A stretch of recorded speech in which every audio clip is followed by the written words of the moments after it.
Hey everybody, this is Dream, and today I'm going to be reviewing Outbreak Endless Nightmares. Outbreak Endless Nightmares is developed and published by Drop Dead Studios, and it is $19.99 on Xbox, and it came out on May 19th of 2021. You can also get a complete collection of all the Outbreak games on Xbox for $63.99 on sale right now, or regularly $79.99. Alright, so Outbreak is an interesting little game. It is definitely a horror game, and so if you're not into horror games, you probably want to skip this video. But with that said, we're going to get into this. So this is a survival horror game where you start off with a gun, and you have to kind of progress around searching for items and things to keep yourself alive so that you can kill the zombies that exist in the world while you complete the task in order to beat the game. So basically, in this game, you have to find these conductor coins early on to actually get to the conductor, and you have to enter anomalies to find them, as well as find other things that are going to keep you from dying. You also have to upgrade your weapons and stuff in order to make them more powerful so you can defeat the enemies easier.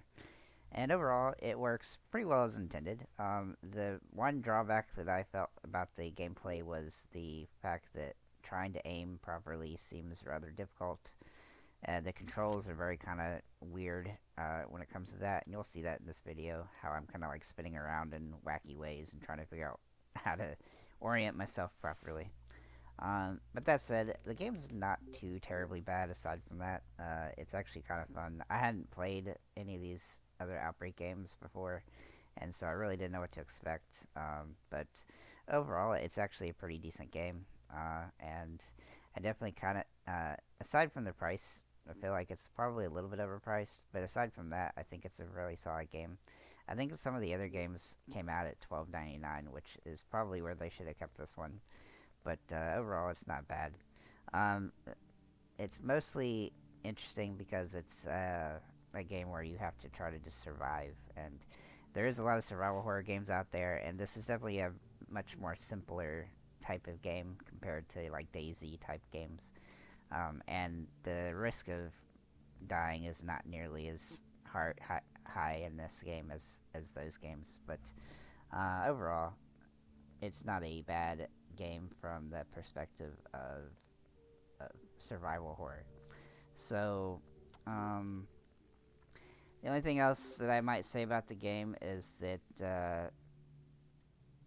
you probably want to actually switch the how you like use the game from more of a third person, like right where you're standing behind the character, as opposed to like when you're in the mode that you'll see me playing in.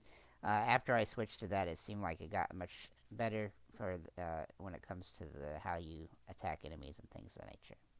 Obviously, you have the ability to craft different things so that you can craft like health and bullets and other types of items.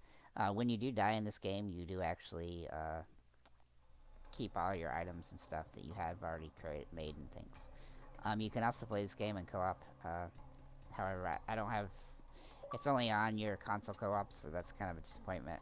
Again, why not put the game where people can play online? But they didn't, so there you go. You also have different game modes. You have standard, Iron Man, randomizer, Lost Hope, and easy mode.